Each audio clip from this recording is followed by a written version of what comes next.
రావు గారు, అద్దంకి దయాకర్ గారు మన స్టూడియోలో ఉన్నారు. దయాకర్ గారు నమస్తే అండి. ఎస్, ఏంటి అసలు ట్యాపింగ్ మొత్తం కూడా టెండర్ల నుంచి డైవర్ట్ చేయడానికే ఫోన్ ట్యాపింగ్ అని అనేది చెప్తా ఉన్నారు. కానీ ఈరోజు టెండర్లు కూడా మళ్ళీ వివాదం అవుతున్నాయి కదా, ఏంటి, ఏం జరుగుతుంది అంటారు? 2024 మార్చిలో మనం సిట్ వేసినాం.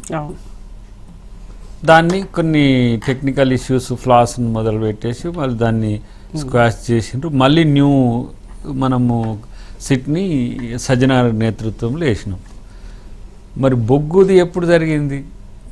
సో ఈ బొగ్గుకు ఆ సిట్టుకి బొగ్గును పూసేది ఎవరు? ఇది మనం ఆలోచించాలి. దానికి మీకు కొన్ని లెక్కలు చెప్తాం మీకు. ఎందుకంటే సిట్ ఇప్పుడు కేటీఆర్ వచ్చిండు, అంతకుముందు ప్రభాకర్ రావు. ఆయన ఏమైండు, సప్త సముద్రాలు దాటిపోయిండు మనోడు చెప్పినట్టు. హరీష్ రావు నిన్న అన్నాడు చూడు, సప్త సముద్రాలు దాటి అమెరికాలో ఉంటే ఆయన ఇంటర్పోల్ సహకారంతో కేంద్ర ప్రభుత్వాన్ని ఒప్పించి మెప్పించి పట్టుకోవడానికి ఒక 5-6 నెలల నుంచి 7 నెలలు పట్టింది. తీసుకొచ్చినాక ఆయన కొన్ని చెప్పి కొన్ని చెప్పక అట్లాంటి అధికారులు ఒక 5-6 ఉన్నారు. వాళ్ళందరినీ కూడా మనం చేసిన తర్వాత అసలు నువ్వు ఒక స్పెషల్ సెటప్, పెగాసిస్కు స్పైవేర్ ఉంటే అది ప్రభుత్వాలు వాడితే మీరు దేనితో వాడిండ్రు? అసలు ఎందుకు ఈ స్పెషల్ సెటప్ వాడిండ్రు? ఇప్పుడు ఎథికల్ హ్యాకింగ్కు తర్వాత ట్యాంపరింగ్కు ట్యాపింగ్కు అన్నీ ఒక కుటుంబమే, కానీ దీంట్లో కొన్ని తేడాలు ఉంటాయి. హ్యాకింగ్ అనేది మనం చేసుకోవడానికి కేంద్ర ప్రభుత్వానికి ఉన్నది, ట్యాపింగ్ కూడా కేంద్ర ప్రభుత్వానికి ఐటీఏ ఉంది. అంటే ఇండియన్ టెలిగ్రాఫిక్ యాక్ట్ చాలా పాతది, 1922 ట్రాయ్ మనం నిబంధనలు తెచ్చుకున్నాం. సో ఇప్పుడు టెలిఫోన్ రెగ్యులేటరీ అథారిటీ అయితే ఇక్కడ ఏంటంటే దేశద్రోహులు లేకపోతే సంఘ విద్రోహ శక్తులు, దేశ భద్రతకు ముప్పు వాటిల్లేటోళ్ళు అంతర్గతంగా కూడా మన వాళ్ళు ఎవరైతే కోవట్లు ఉంటారో వాళ్ళని స్ట్రింగ్ ఆపరేషన్ చేయడానికి మనకు ఒక వెసులుబాటు ఉన్నది. ఈ వెసులుబాటును ఎవరు వాడుకున్నారు?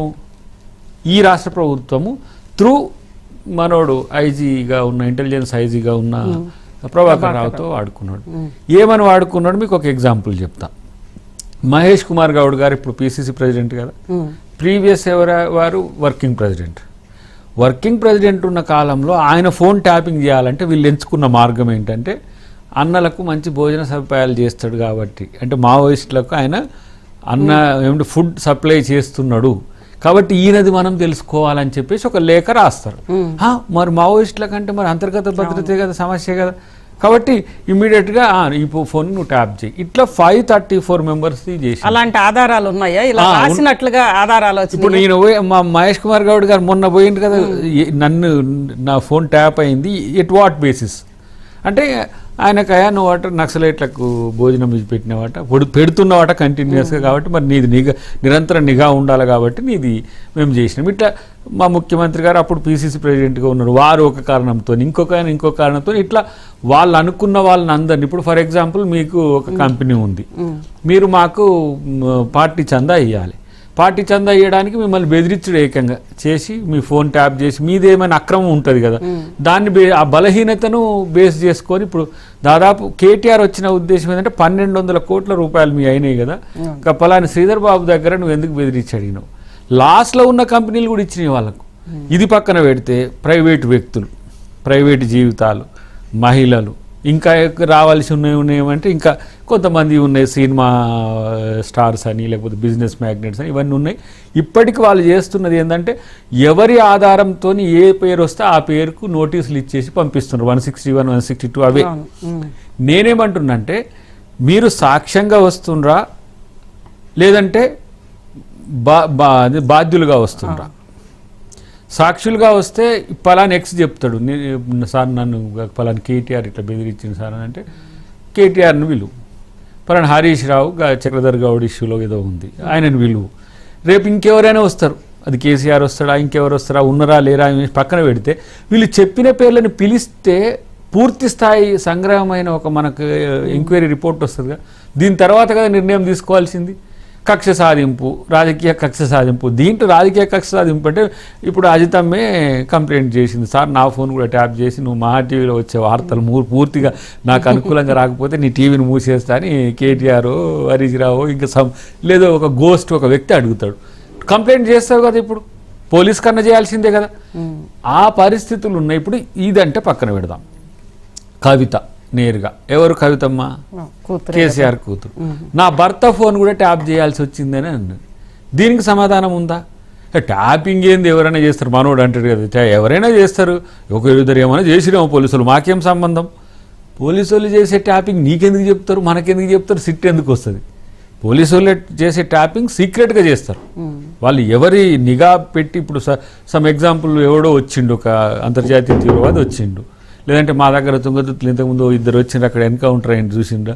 అట్లా వచ్చినప్పుడు వాళ్ళ ఫోన్లు నేరుగా ఫేస్ టైం కాదు, ఏ పరిస్థితులలో కూడా మనం దాన్ని నిఘా పెట్టవచ్చు.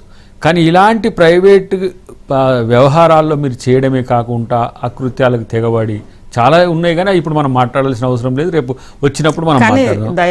దయాకర్ గారు నిన్న కేటీఆర్ గారు ఒక మాట అన్నారు. ముఖ్యంగా 50 లక్షలు పెట్టి సూట్ కేసు 50 లక్షలు తీసుకొని వచ్చి ఎమ్మెల్యేలని కొనుగోలు చేసి ప్రభుత్వాన్ని పడగొట్టే ఒక కుట్ర చేసినప్పుడు ఖచ్చితంగా చేస్తారు కదా అన్నారు.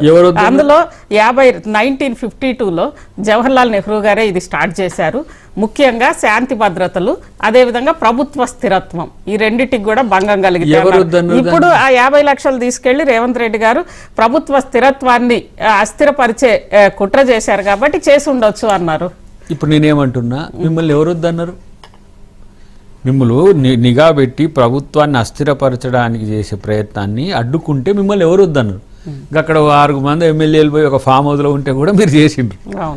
ఇప్పుడు దీంట్లో ప్రభుత్వ అస్థిరత అనే దానికి ఇప్పుడు బేస్డ్, ఫర్ ఎగ్జాంపుల్, మీరు నేషనల్ హోమ్ సెక్రటరీకో మీన్స్ మనకుండే హోమ్ సెక్రటరీకో చెప్పి, ఇగో ఈ ప్రభుత్వం సంబంధించిన ఈ 5-6 ఎమ్మెల్యేలు లేకపోతే వీళ్ళని కొనడానికి ఆయన ఒక ప్రయత్నం చేస్తుందని చెప్పి ఒక తాకీదు పెట్టుకొని నువ్వు చేసుకోవచ్చు. టిల్ టుడే దానికి సంబంధించిన సాక్ష్యాన్ని ఎట్లా సేకరించిందంటే సుప్రీంకోర్టుకి ఇంతవరకు సబ్మిట్ చేయలేదు తెలంగాణ ప్రభుత్వం. కేసీఆర్ గారి ప్రభుత్వమే. ఇప్పుడు మా ప్రభుత్వం కూడా కంటిన్యూటీ. ప్రభుత్వం అంటే ముఖ్యమంత్రిగా కేసీఆర్ గారు ఉన్నా, రేవంత్ రెడ్డి గారు ఉన్నా, is a head of the government. మేము కూడా ఎందుకు ఇవ్వలేకపోతున్నాము? మీరు ఏ ప్రాతిపదికన మీరు ట్యాప్ చేసిండ్రు, సమెక్స్ ఇట్లా చేస్తుండని, ఈ కెమెరాలు పెట్టేట్లా, ఇదంతా సెటప్, ఇదంతా ఎవరు, దానికి సమాధానం